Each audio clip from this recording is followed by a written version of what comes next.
All right, so the warm-up has us just identifying the technique and doing the first step.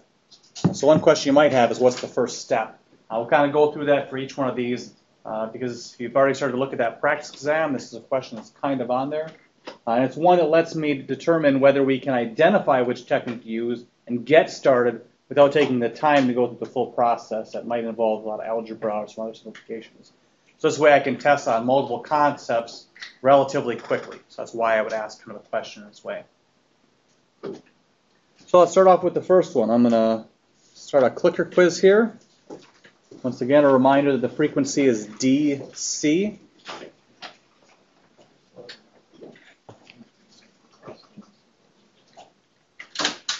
And once again, this is not graded. This is really just a polling thing for me to make sure that we're all on the same page here. So look at the first one. Integral of x over x squared minus 1. Is that one we can just simplify and do? Is that a substitution? Is that integration by parts, partial fractions? I don't think this trig substitution is one, but.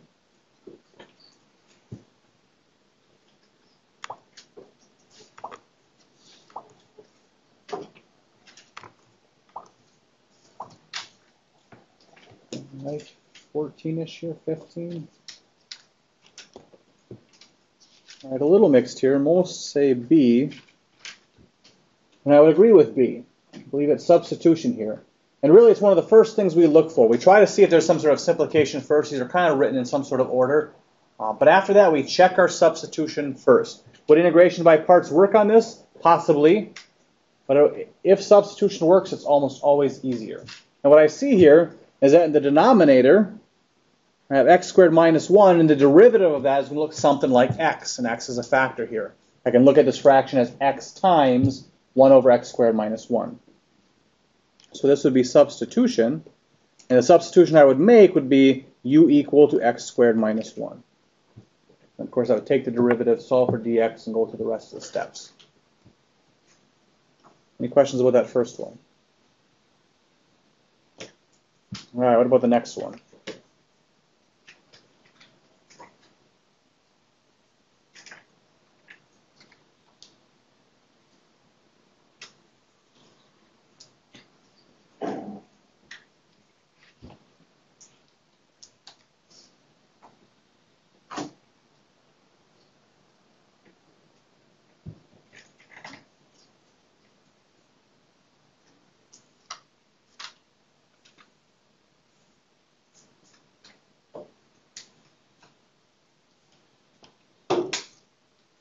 So you got a little mixed.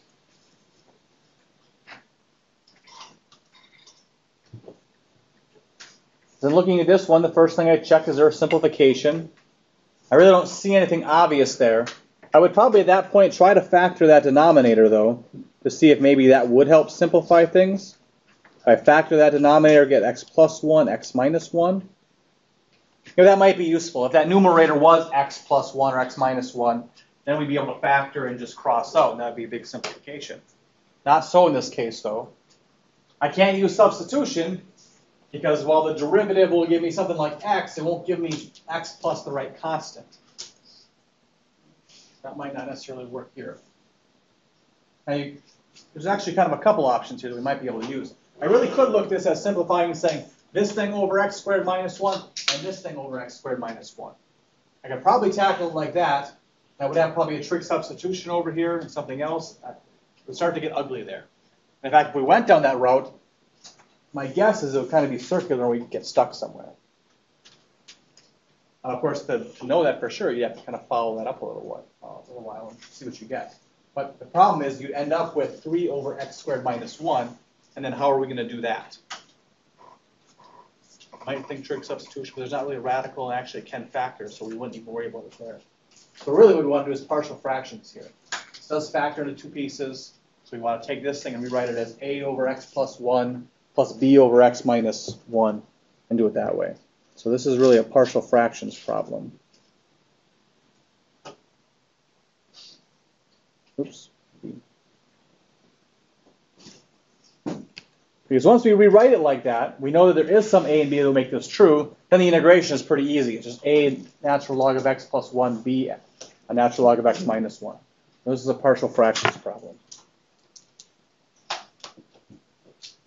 Any questions about that one?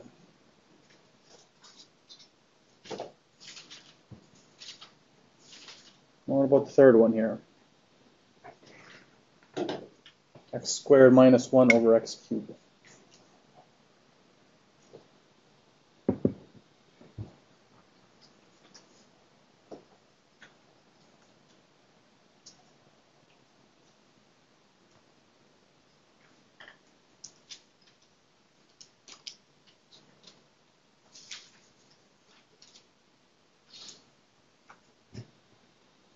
What's the technique for this one? X squared minus 1 over x cubed.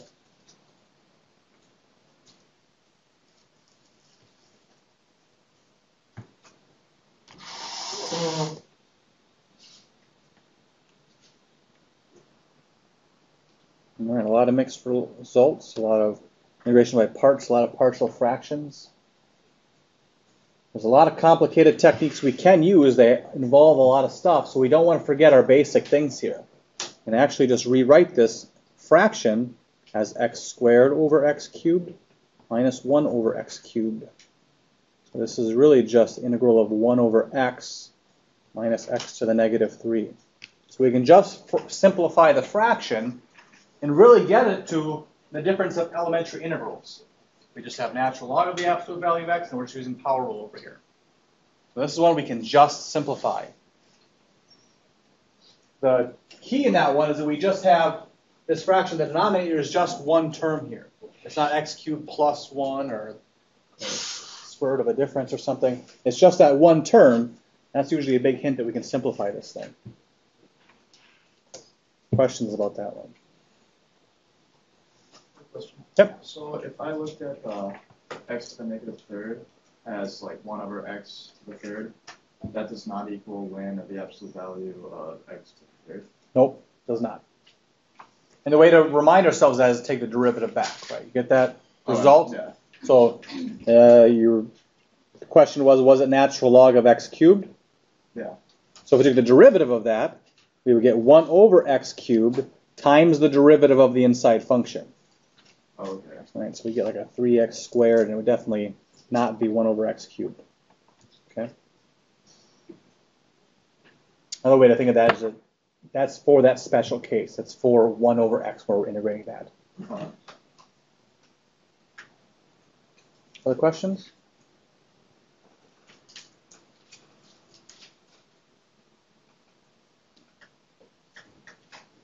All right, so let's start the next one here. X times e to the x squared.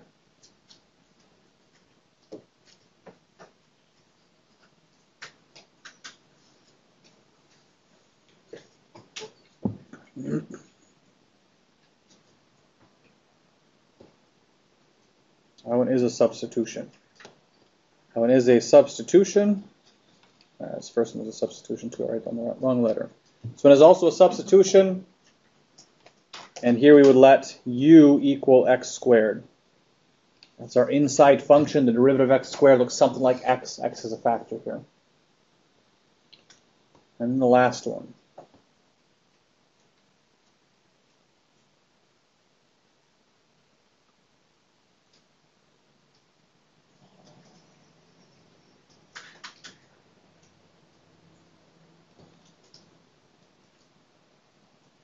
All over the place.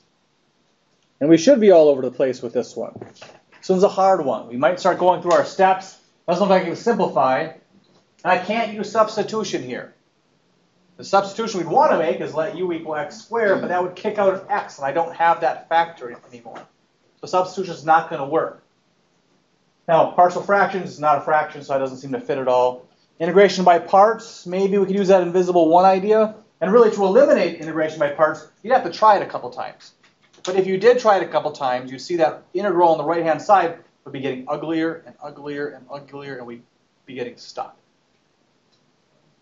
Turns out that there isn't a nice, clean antiderivative for this. Okay? There isn't some easy function that we can write down and say, here it is. There's the antiderivative. It's this thing. Now, that technically doesn't mean an antiderivative doesn't exist. And this is one of the little tweaks I want to make to the video that I had you watch from my website.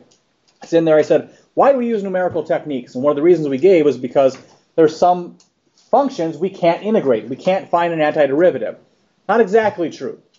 Right? We can't find a nice antiderivative. We can't find a nice clean antiderivative.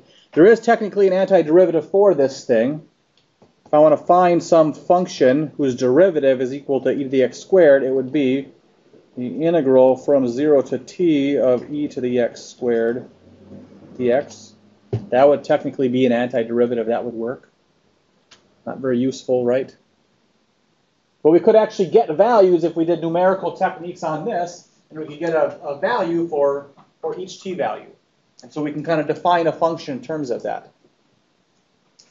So, technically there's always an antiderivative. The fundamental theorem of calculus tells us that, but that's not really what we're looking for when we're trying to find the antiderivative.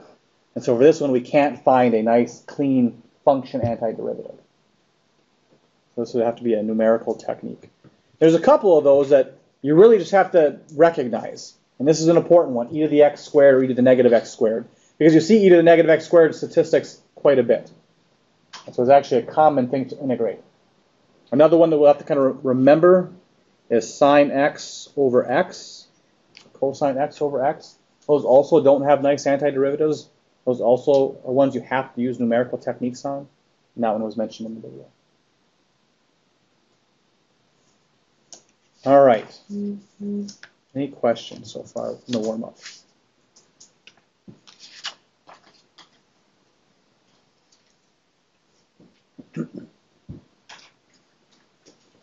All right. Before we get too far along, I have some quick administrative notes here. Hopefully everybody got my email on Friday, so you've seen that there's like a practice exam kind of thing on there. You should go through that, treat it like an exam, see if you can work through it. However, be aware that that is not written to be one class period long. It's written to be pretty long. There's multiple questions that are asking kind of the same thing, just different ways. So I kind of took other exams, merged them all together into one giant template-y thing and sent that out to you. All right, so don't start going through it and say, I'm never going to finish this in an hour and a half, because you probably won't. Okay? But it really is designed to show you a bunch of different ways I can ask questions. It's not all inclusive. There might be questions that are not on there, but it's a nice starting point, a nice starting reference. So go through that. Bring questions if you have them. Anytime I ask for questions, you're more than welcome to say, hey, what about this one on the practice exam? And Wednesday, hopefully, we'll have a good amount of time to really go through it and answer any other questions. Another comment is about the online homework. I was looking through that and kind of checking through the grade book and see where we all stand. And some of the grades it was giving didn't seem to match up with the scores I was seeing. And so the grade book in Pearson is very similar to the grade book in Canvas, in that if you don't do an assignment, it doesn't count that as a 0 until 0 is officially written in there as a circle. Right? So that means that you could have been looking at a grade and say, hey, I'm doing okay, even though I haven't turned in 8 assignments. Right? Not true. So I went through and I put in all the appropriate zeros. And so if you suddenly see a grade change, it's because it's counting those zeros as zeros now. Okay? That being said, when I looked through there was a lot that were missing. All right? So I know at the beginning of class, kind of a rush. First chapter is very challenging. We're getting used to a new system. So as a one-time kind of get-out-of-jail-free card, I decided to unlock all of the Chapter 6 assignments. Right, so I made those all accessible now, so you can go back and tweak those. Right, so now we know about the similar exercises and all that as well. So you're welcome to go back, look at those ones you got wrong, get a similar exercise, go through and spend time. Those are all set to be due, I believe, on Sunday night. It's coming Sunday night. So that's when those will officially close. We'll absolutely not do that in the future. I think it's a good choice now because a couple people kind of were struggling at the beginning of the semester. Those homeworks were more challenging. First couple were longer than I probably should have made them. So those are now unlocked. If you have any trouble accessing them, I'm still getting used to the platform. Just let me know and I'll go through and try to reopen them again. Okay? Any questions about that?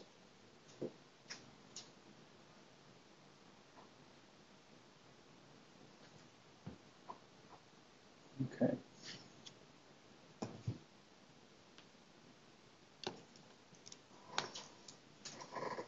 All right, so today's assignment was to prepare for 7.6 and 7.7, specifically 7.7. So from the text and from the video, I should be able to come in and approximate an integral using the left sum, the right sum, those are from earlier, the trapezoid rule, the midpoint rule, and Simpsons rule with some given number of intervals. Those are like the big things in boxes. And the other thing that was talked about in the video was understanding why numerical techniques are used. So the first thing I want to do is kind of elaborate on that why techniques are used. So this is what was stated in the video. So I just wanted to, yep. In summation notation, it's I equals what? For the different rules up here. So for instance, the left sum rule, left n, to approximate an integral, I would be taking the sum of f of xi delta x from I equals 0 to n minus 1. Is that what you're asking about? Yeah. Okay. I can change. I is just the, it's like the feature of the sigma notation here. Right? So, this is one of those challenging things because some people have seen sigma notation before and some people haven't very much. So sigma notation just says, like if I was summing I equals 0 to 4 of 2i, for instance, that would look like 2 times 0. I plug in I equals 0, 2 times 1, 2 times 2, so on until I get I equals 4, and then I'm done. Okay? Now, in this notation, this is a little subscript. So I'm using this thing to talk about different points along my interval. So the I is just kind of the I. We can start it wherever we want, we can end it wherever we want.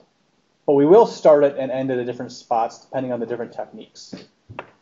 All right, so they kind of tried to draw everything out in the video. And so if you have the function, and we take our interval and chop it into some little subdivisions, we might label those. First point, like the left-hand side, second one, x2, x3, x4, x5, like this. And so for left, where we're using this as our height, this left-hand side, to measure our height. Well, for this box, I want to use this thing as the height. And so I would start with I equals 0. I would start with x sub 0 spot. But when I get over to this last box, I want to use this as the height. Behind you can see, okay? So I want to stop at x4.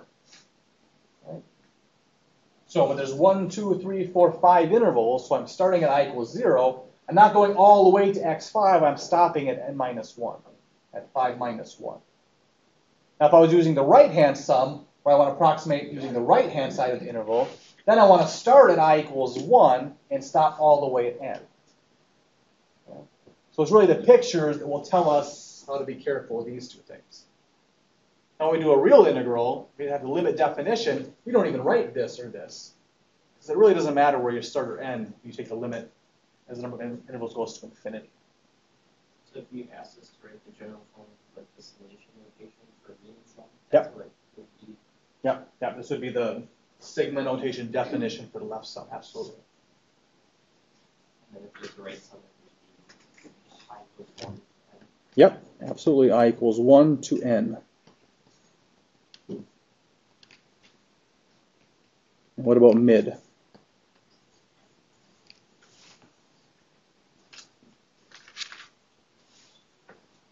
Midpoint, we would want to use the midpoint value here and use that as the height. So we wouldn't want to take the function of this one or this one. We would take the average of that. Okay? Now, for the first interval, it would be 0 and 1. So we have to start at I equals 0. So we'll call that I. We'll call that I plus 1. It's the next one over. And we'll start at 0. And then we'd want to think about what the last box is. Right? The last box is going to be 4 and 5. We'll take the average of these two things. So this will be I equals 4 when we're stopping. So this would be I equals 0 to n minus 1. so you can memorize the formulas or be able to draw the picture and remind yourself. Like if I'm doing midpoint, you kind of chunk it out and say, okay, in that last box, I want this to be x4 and x5. If I went to 5, well, I'd have 5 and 6. Oh, that's too far. I must need to stop at 4. Does that help? Okay. Other questions? For Simpsons Rule, I didn't understand that very well. Simpsons Rule is a tricky one, and it's really tricky because the video talks about it one way, book talks about it a totally different way. And we're going to need to reconcile those two different approaches. So Simpsons Rule, we can really just calculate Simpsons Rule of 4. In the video we say, well, it's really just a weighted average between the midpoint and the trap rule. So I just take whatever my approximation was here, and I take 2 times that value. So maybe I use midpoint, and I found an approximation of 10. Woohoo! And if I want to find the Simpsons approximation, I just take 2 times 10. Plus the value I would get from using the trap rule.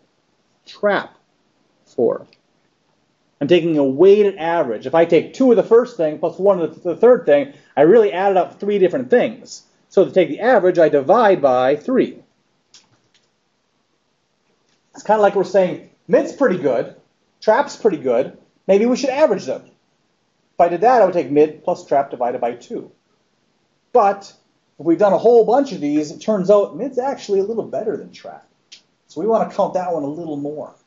So we take 2 times mid plus trap, divide by 3 to find the average. It's not actually where Simpsons Rule comes from, but it's equivalent. So that's one way we can calculate it. Now the book talks about Simpsons, and they define it a little bit differently. They define it in terms of 2n number of intervals. And they have a formula that says 4 times the trap of 2n minus trap of n divided by 3. And this was a little trickier to apply. It's maybe easier to program, trickier to apply by hand. But you really just, if you want to find the trap of 4, for instance, you take 4 times the trap of 4 minus the trap of 2 and divide that by 3. So it's kind of like if I wanted to find here, if I want to find this one, for 4 intervals, the first 4, I would take the trapezoid approximation using all 4 intervals. That would be this trap 2n thing.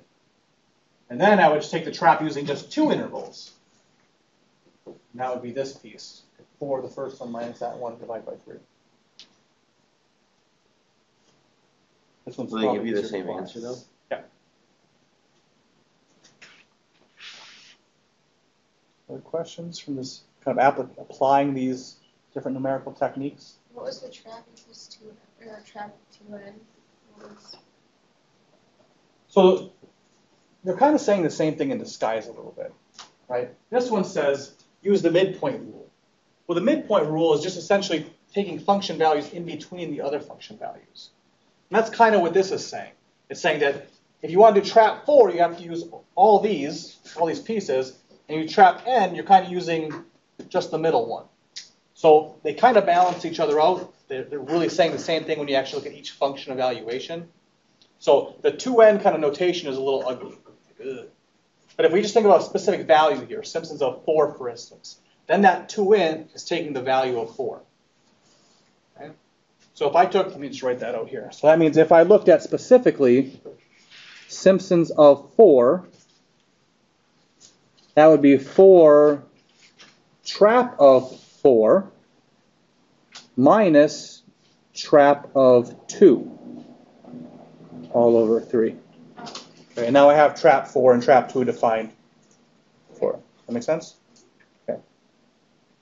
Yep. Just clarify, like the mid rule, use the, not the x, or not the formula value, but the x value. So do a kind of an example of them? Well, like the trap, use the function value, and then the average, right? Yep. First.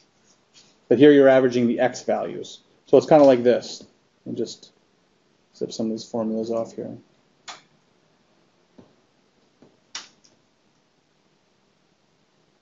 So let's say this is some function like this, right? This is going to be negative x squared plus 4, for instance. So when x is equal to 2, that's 0. So that's 1 and 2. Okay? I want to approximate the integral underneath this function. So I want to approximate this thing using a numerical technique.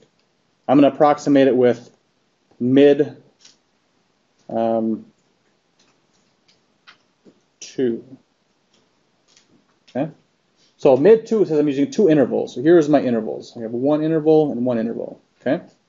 Mid says, trap says, take the function here, that height, plus the function here, that height, and divide those by 2. Mid says, don't average the function values, average the x values. Take x sub naught, which is 0, plus x sub 1, which is 1, and average those two values. It's finding the spot in the middle. So between 0 and 1, half is in the middle. So I would take f of 1/2 and use that as the height. Okay? So this one specifically would look like f of 1/2 times that interval width, which is 1, plus f of 3/2 times the interval width of 1. Okay? Good questions. Other questions? Am I happy with the basic computations of these pieces?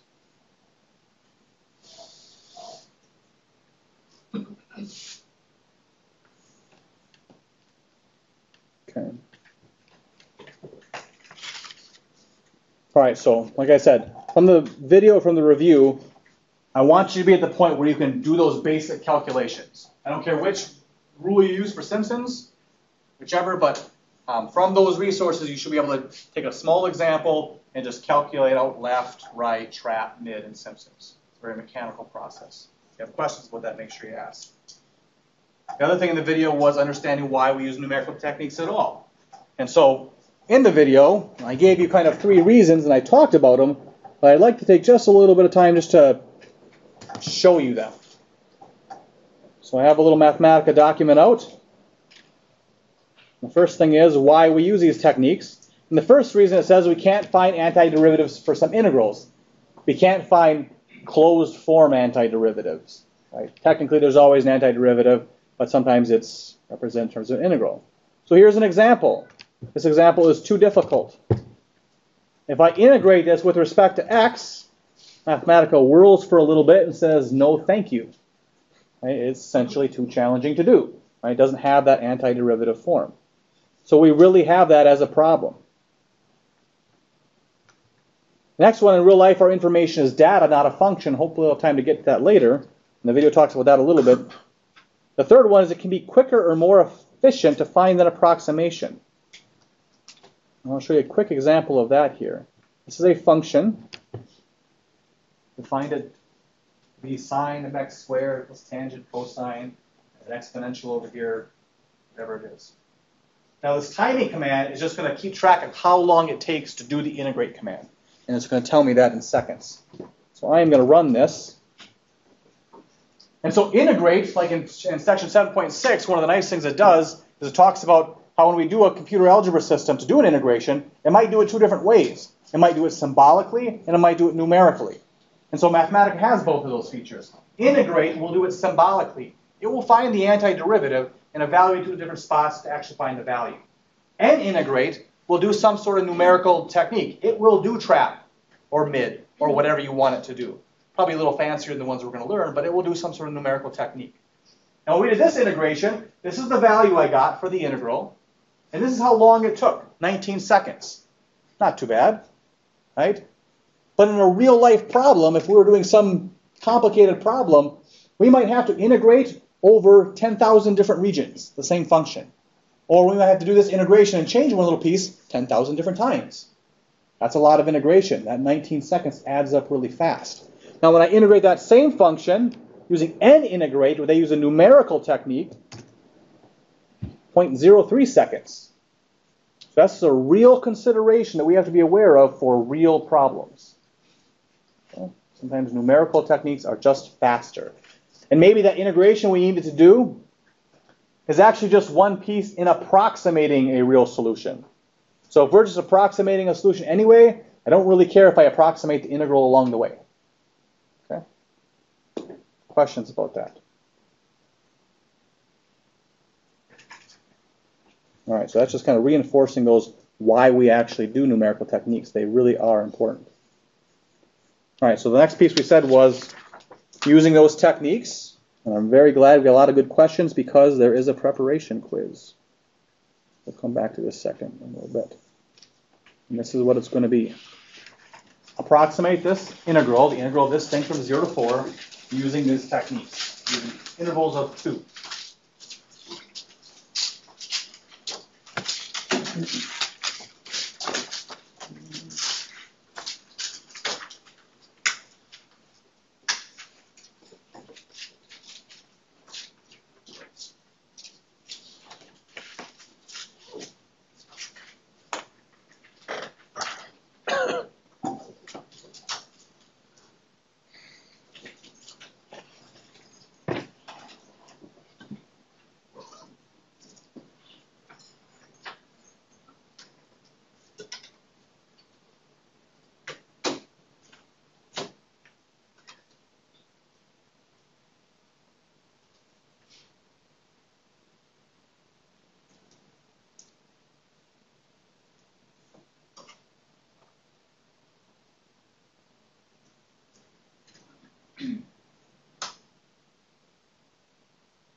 All right, so I have them all. All right, let's go through it here. So really all these are based on pictures, right? We're looking at a definition which says the sum of f of xi delta x. This is our limit definition of the integral. All we're doing is getting rid of the limit and using this to approximate it. And remember, we kind of derived this formula for the integral by adding up rectangles underneath the curve. And that's all we're doing here. We're just choosing the height to be different things. So for the first one, when I break this into two intervals, I have this is my first interval, and this is my second interval. And the left-hand rule says use the height of the value at the left-hand side of the interval to be the height of that rectangle. So I have this picture. I'm going to use those two areas to approximate the area under the curve. So the first box has a height of, well, it's the function evaluated at 0 times the thickness of the intervals. How wide is my interval? 2. Take that area plus the function evaluated at 2 times the interval width of 2. F of 0, my function evaluated at 0 is 1. And f of 2 is 5. So I get a value of 12. Right 2. Let's use a different color here, green. Right 2, so just uses the height at the right-hand side to approximate the area. So those would be my big area rectangles. So this would be the function evaluated at the right-hand side, but we know that's a height of 5. So this would be 5 times 2 plus this height times 2. Well, that height is f of 4, which is 17. So I get 10 plus 34, 44. Midpoint says just use the height at the middle of the interval as the height. So if I change colors again, we'll go to blue. There we go. That's the middle of my interval. That's the height at the middle. So that's looking like f of 1 times 2 plus f of 3 times 2. Of course, formally we're saying the average of 0 and 2. Well, the average of 0 and 2 is 1. And the average of 2 and 4, well, that's 3. So f of 1 is 2, so 2 times 2 is 4. F of 3 is 10, so 10 times 2 is 20. So this gives me a value of 24. The trapezoid rule says Don't look at rectangles anymore. Look at trapezoids. We'll use a thick red. It says connect these 2 points like this to form a trapezoid. And then we have a formula for the area of a trapezoid. It's the average of the bases. So when we look at this trapezoid, we're thinking of this as the height of the trapezoid, like a trapezoid on its side. This is the height. This is one base. This is the other base. The area of a trapezoid is the average of the bases times the height. So this value plus this value divided by 2 times the height. That's where that formula comes from.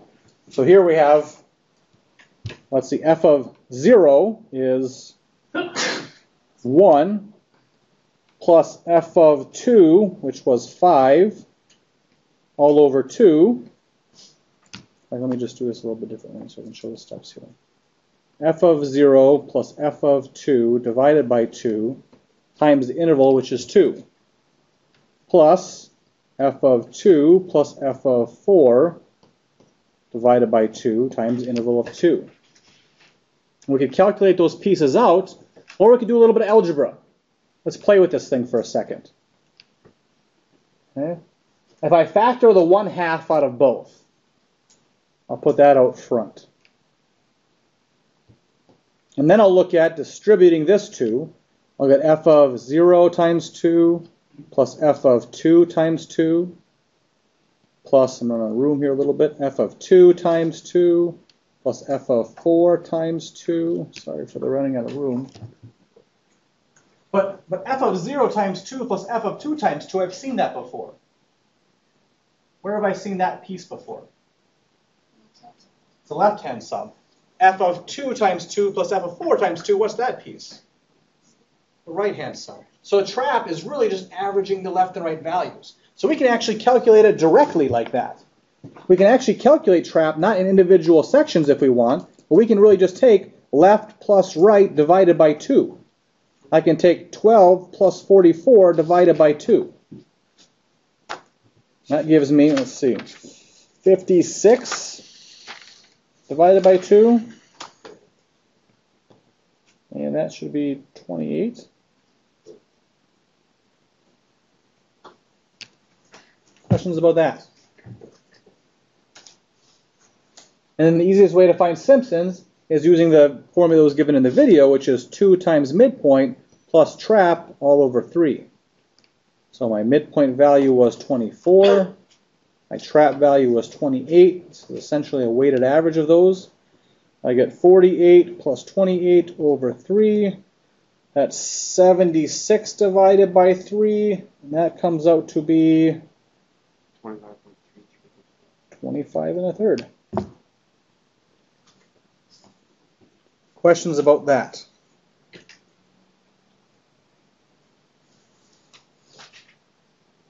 Any questions about those applications?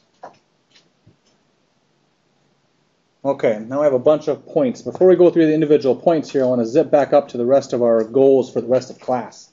So from the warm-up, we wanted you to be able to get through the techniques, that mechanical computation. From here, we're extending into a whole bunch of different ideas. One, we want to be able to identify when a specific technique is an over or underestimate. We see in our example, our warm-up, we are bouncing all around. What we're going to see is the right answer. So how can we tell whether our approximations are under or over? After that, we want to find a way to bound our error. These are approximations, which means they are not exactly correct. There is error. We want to find out how much error. We're going to bound our error. After that, we want to find out how, if we change the number of intervals, how does that actually change the error? And then lastly, we want to find the correct number of intervals to ensure that our approximation is good enough. So those are our big goals from the rest of class for today. Now let's look back at our specific example. We have all our values there. I'm going to clean that up real quick. Wow, that was fast. All right, give myself some room to work here. We're jumping all over the place. 12, 44, 24, 28, 25 and a third. When we say I'm going to approximate that integral with a value of 12, how good is that approximation? I say I'm going to approximate it with 28. How good is that approximation? How do you know? How do you know that one is better than the other? How do you know that either of them are any good? At this point, we really don't. We really have no idea how close. Both of these could be off by more than 100 for all we know. Right? We got to figure out a way to get this. So we're going to cheat a little bit. I guess I kind of did this real quick here. We can actually find this one. We can find the exact value here. So we can talk about it kind of knowing the real value. In real life, we can't do this. But in this case, we're going to talk about it. So I just did the integration here. I integrated x squared plus 1, which is my integral, got the antiderivative, evaluated it. There's my answer, 25 1/3. Woohoo! Turns out that one was really good, right? And the rest were kind of whatever they were.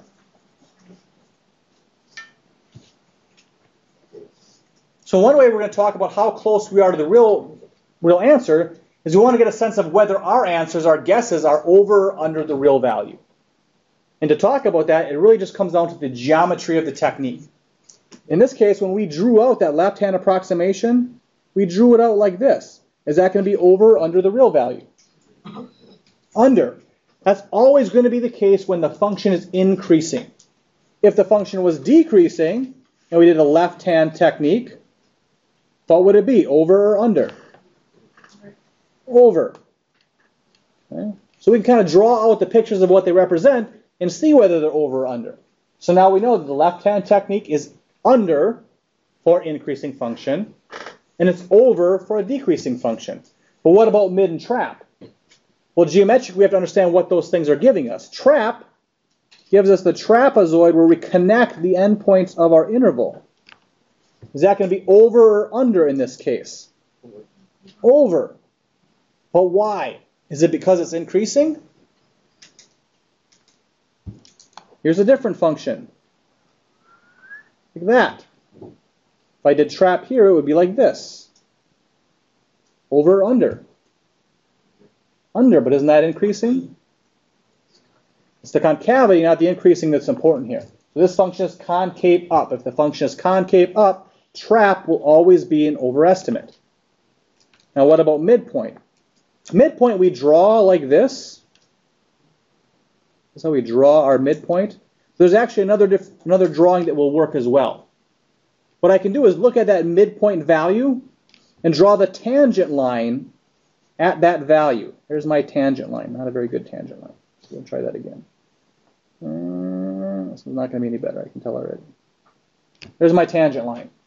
Okay. Now if I draw that tangent line, I can show that this area is the same as this area, which means that the area of the way I draw my midpoint, that area is the same as this area. If I draw the tangent line and talk about this box instead. But the nice reason we think about it this way, where we're drawing this tangent line, is if I draw it like that, I can tell right away this is going to be an underestimate. So the visual representation for midpoint, you can think about it as looking at the interval and looking at the tangent line at that middle point and making that box. And so if it's concave up, midpoint will always be an under approximation.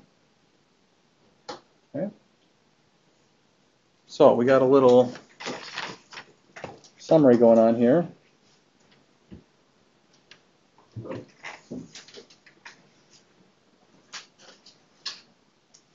So for an increasing function, left hand sum will be an under, right hand will be over. For concave up functions, trap will be over, mid will be under. And if it's decreasing, it'll be the opposite. If it's concave down, it'll be the opposite. You can memorize this 8 different ways if you want, or you can think about the pictures. Think about the geometry.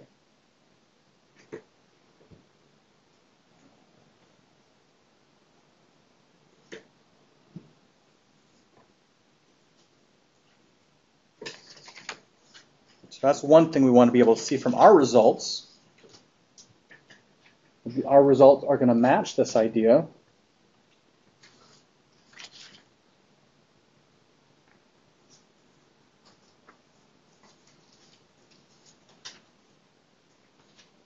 Let's scroll back up here. That's one thing we can see. The other thing we can see is if 25 1/3 is the exact answer, These aren't very good. But these are better. And this one's really good. And there's a very good reason for that. When we use left or right, we're just using one constant value to approximate the height. We're just using a constant value. Let it be that thing. We're approximating our function with a constant, essentially, and integrating under that. That's another way you can think about this. But now trap and mid are both a little different. They're really using two values. They're either averaging these values to find the height, or they're averaging the function values. It's kind of using two different points to make a decision here. And another way you can think about that, if we have 2 points, we could draw a line. Trap really does that. It draws this line. And so in some sense, what trapezoid is doing, it's approximating our function with a line and finding the area under that. It's a linear approximation, which is better. Now, Simpsons, we have these weird formulas. Turns out neither of those formulas are actually where Simpsons Rules comes from. Your book does a good example in this case of talking about where it actually comes from.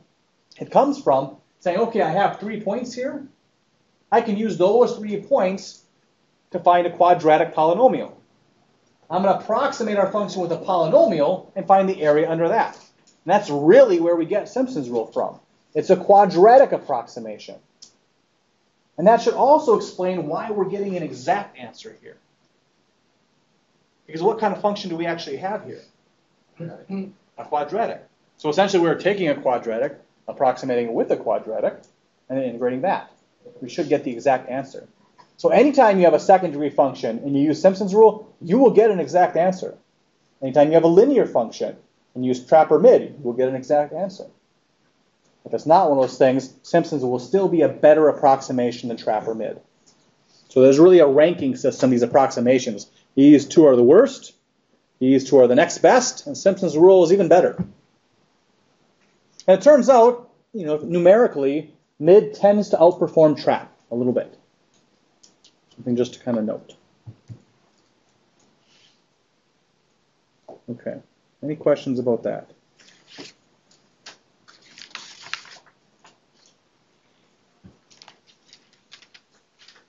Okay, the other thing we can kind of look at this here. We talked about our over and under estimates.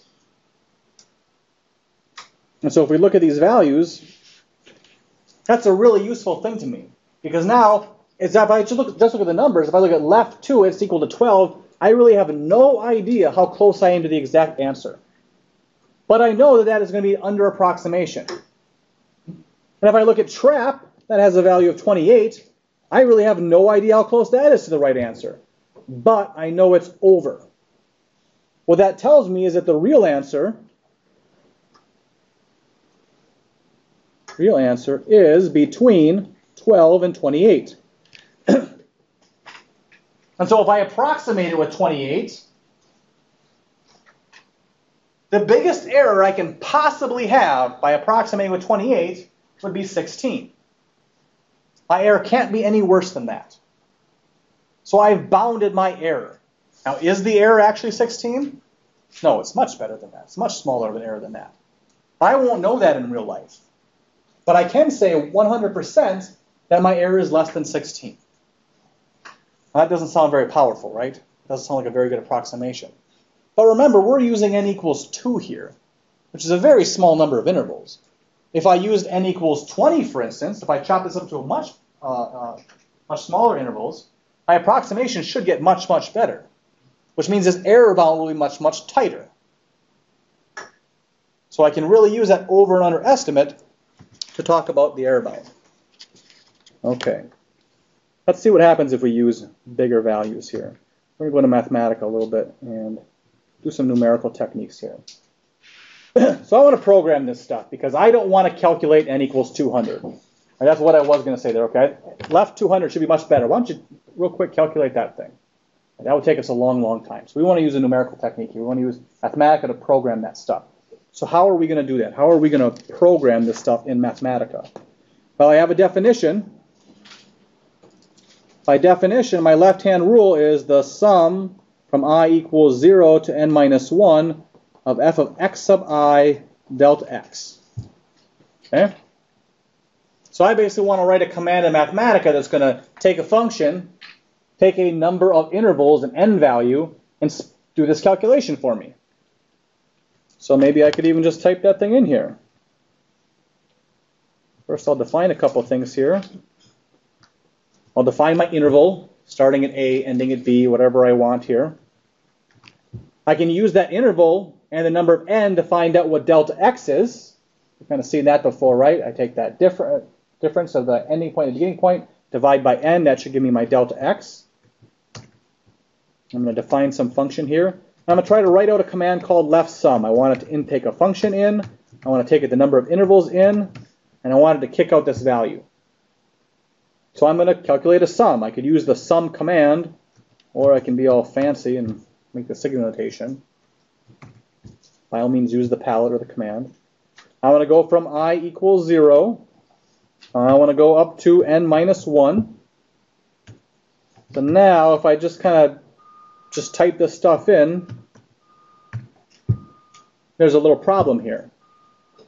I can calculate a delta x, but what is x sub I? I mean, that's the piece I'm indexing with my sum. I'm saying, okay, I want this thing to be x sub 0, this thing to be x sub 1, x2. I'm indexing these things, but now in this command, I actually want to get that value. So how do I figure that out?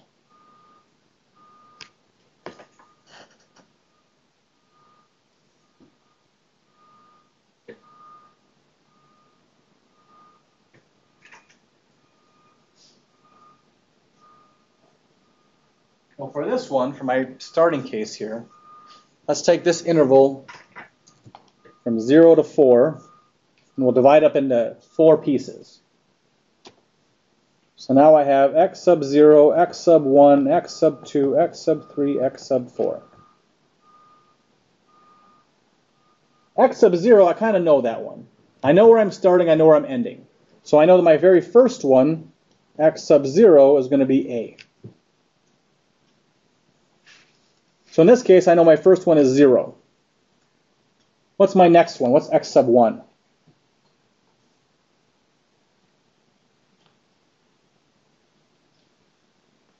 What's x sub 1 here in this real case here, right? Divided into 4 intervals. So I'm starting at x sub 0, x sub 1, x sub 2, x sub 3, x sub 4. These are my different points along my interval. Here's the x sub 0, it's at 0. Here's x sub 1, it's at the value 1. X sub 2 is at the value 2. Okay? Just counting this as I go along. Now what if I use a different interval? What if I change my interval to be a half, for instance? What if I took n to be 8? X sub 0 would still be at 0. Where would x sub 1 be? A half. How'd you get that? Half. How'd you get a half? Absolutely. You found delta x to be 1/2. You started at 0. You took one step. You're over to half. Right? So you could think of that x sub 1 as being my starting point plus delta x. That would give me the x sub 1. Now I want to get to x sub 2. What do I have to do to get to x sub 2? A plus 2 delta. Add another delta x. Absolutely. That would give me another one. So x sub 1 is this. X sub 2 would be a plus 2 delta x. If I go 10 in, x sub 10, it would be a plus 10 delta x. And that's really what I'm doing in this command here. I'm saying I don't want x sub I want a plus I delta x. A little space to make sure they're multiplying. So for any I, that will give me that proper spot. That will give me the right x sub whatever value. And then I'm taking the function and evaluating it at that x sub I value. Okay? Now, in the lab, you're going to have to program a couple of these. In the lab, there's a video that walks how I programmed it before. Totally different technique, though. Probably a little bit harder, but more suited to real data. Okay? So this is a different way you can program it, and it might be easier. So this might be useful. All right, so that's what I'm going to use here. I'm going to evaluate that. I'm going to see if it works here. So now I should be able to say left sum of my function, and let's do 10 intervals. Oops, so I got something grouped up here.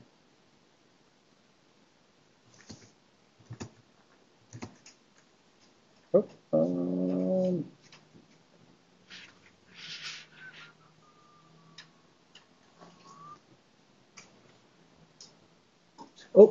sorry, delta x is taking an n value. So my delta x is actually a function of n. My thickness changes as n changes. Let's try that. There we go. All right, so is that close to the real answer? I don't know, let's check the real answer. The integral from 0, from a to b of my function with respect to x. Oops, got a comment there. 90. Am I pretty close? If I use 20 subintervals. Getting better? How about 200 subintervals? Getting pretty close. So far it seems like it's working properly. Now, there's something else to note here. It's okay if I have my upper, my over-under estimates, and I can find that bound for the error. But what if my function is kind of going up and down and changing concavity, doing all kinds of weird stuff? How then can we see if our answers are actually getting close to some real value? So,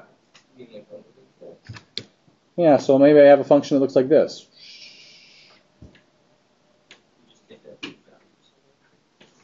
Well, I could be careful to find over an estimate, not so much by absolute value, but I could really break it into little regions of increasing and decreasing, and using the proper technique in each interval there to find over and under. But that would be pretty complicated. If we look at this example again, though, just look at these values here. 2, 4, pretty big jump, right? 40. Pretty big jump. It was a pretty big jump from 4 to 40, right? How about 80? I'll add another 40. How big was that jump? What if I go from 80 to 300 or 3,000? Not a very big jump. As I get closer and closer to the real value, right, my steps are going to change as I get closer and closer to that real value as well. So that's something we can kind of look at. Now you can make a crazy function that kind of breaks that a little bit, but in general, that's a good hint that something good is going on here. Okay, so let's see what that might look like. All right, so what I've done here is I've also programmed the rest of the techniques. This one.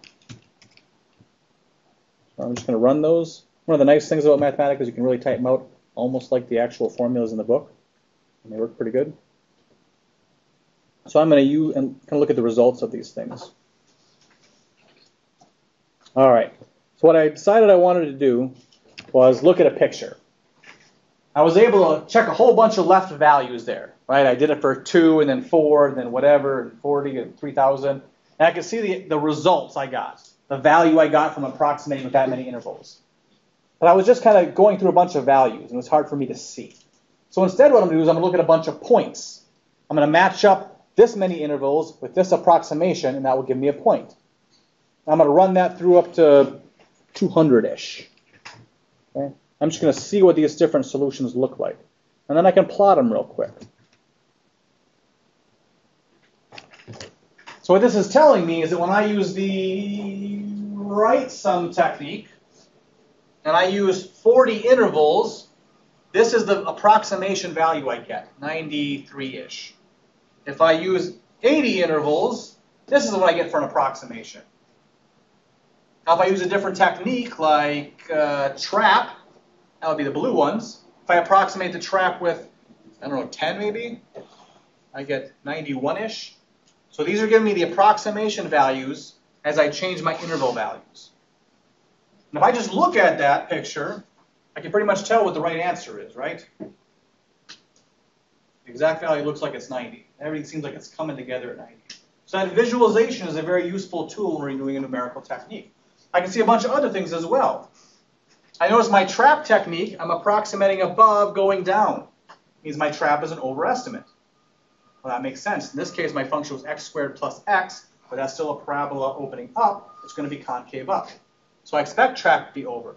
I expect mid to be under. So I can see all those things from this data here. But there's another thing I can see as well. I mean, We know that this is going to be a worse approximation because it's right, and trap should be better. But not only is this worse, but it doesn't even improve very good. Right? From here, if I change my n values, it's kind of really slowly approaching this thing. Right? I mean, I was essentially the same distance away here. But over here, in just a little bit of change in n, boom, I got way closer. Over here, that same height, it took me a long time to get closer. So not only are the techniques better, but they actually improve faster. Changing n affects the trapezoid technique much more than it affects the right-hand sum technique. So it's not just about how accurate they are right away, it's also important how fast they change. So we might expect that our error is inversely proportional to n. Inversely proportional to n. That means that our error is proportional to 1 over n. This is the weird little proportionality symbol. It's like a fish, a goldfish. Another way to write that is the error is equal to some constant times 1 over n.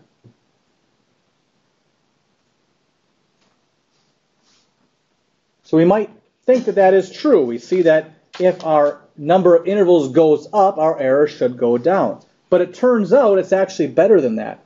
It turns out that depending on the technique, it's actually inverse to n raised to some power.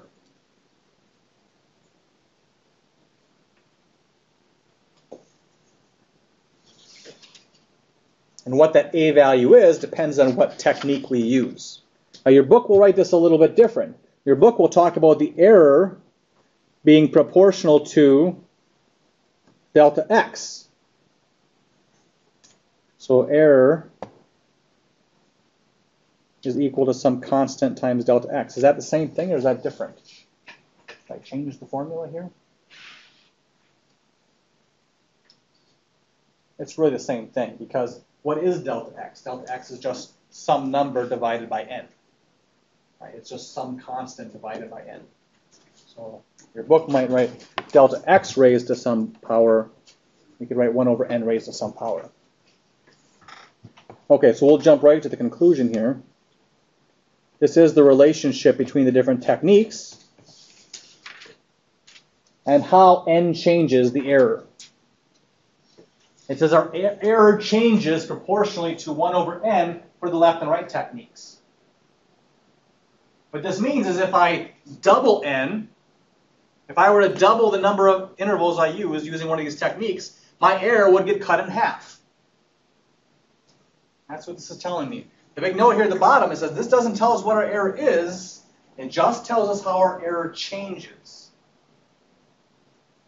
So for left and right, if I double n, I will cut the error in half.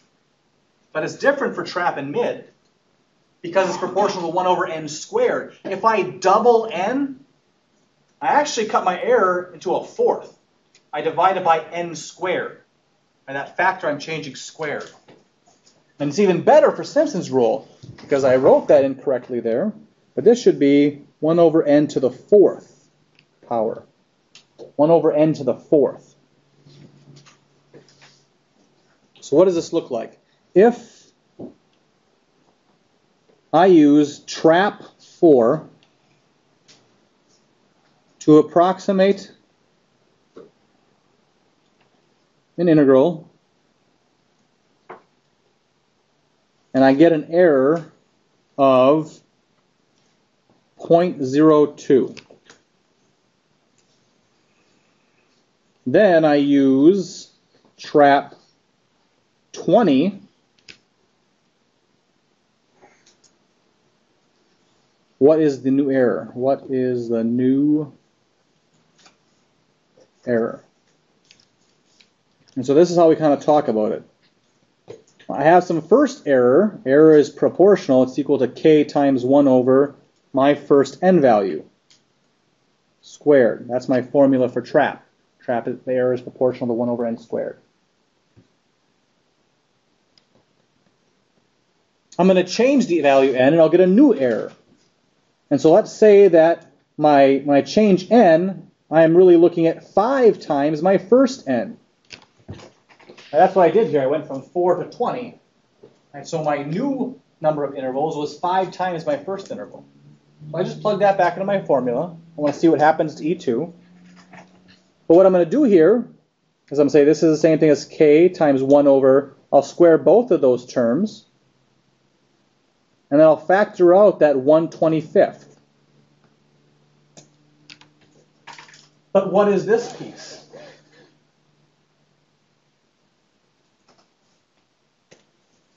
What is k times 1 over n1 squared? First one. Just the first error. So this is just my first error divided by 25. So if I change my number of n by a factor of 5, I change my error by a factor of 5 squared for trap.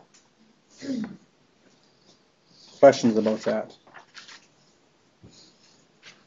I'm going to do a quick table real quick, and I'll let you out of here.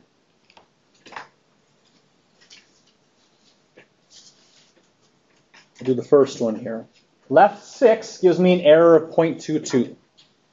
Left 12 should give me an error of 0.22 divided by what?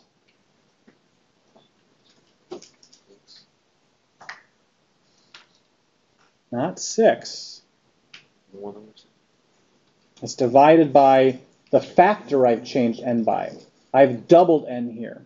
So it's dividing it by 2. Okay? It's not the n value, it's how the n value is changing. What thing am I multiplying the n value by? So the next one, right 6 gives me an error of 0.22. Right 36 should give me an error of 0.22 divided by what? 6. 6 is the factor. Now I use mid 4. Mid 4 gives me the same error, 0.22. Mid 20 will give me an error of 0.22 divided by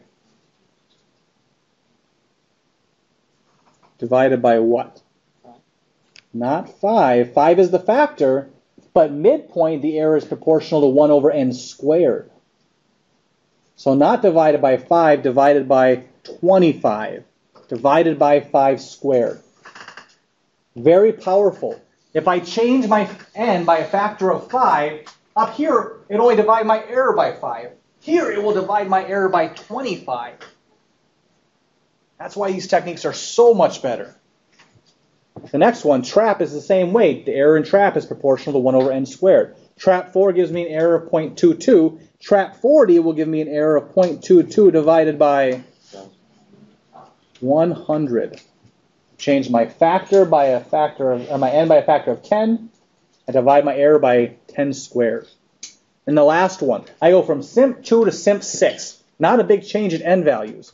But my error gets changed 0.22 divided by 3 to the 4th power.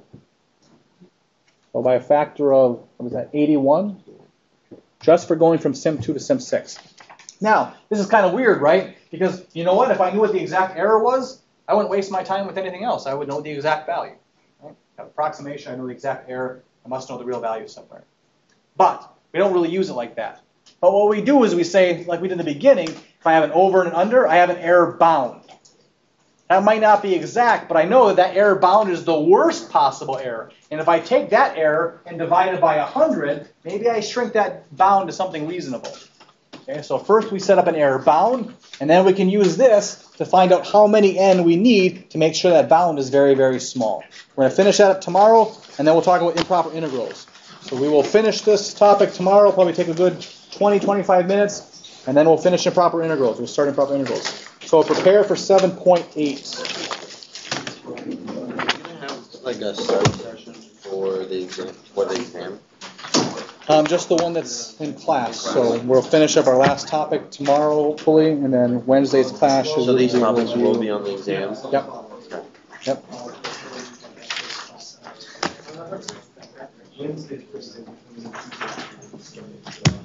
Office hours right now.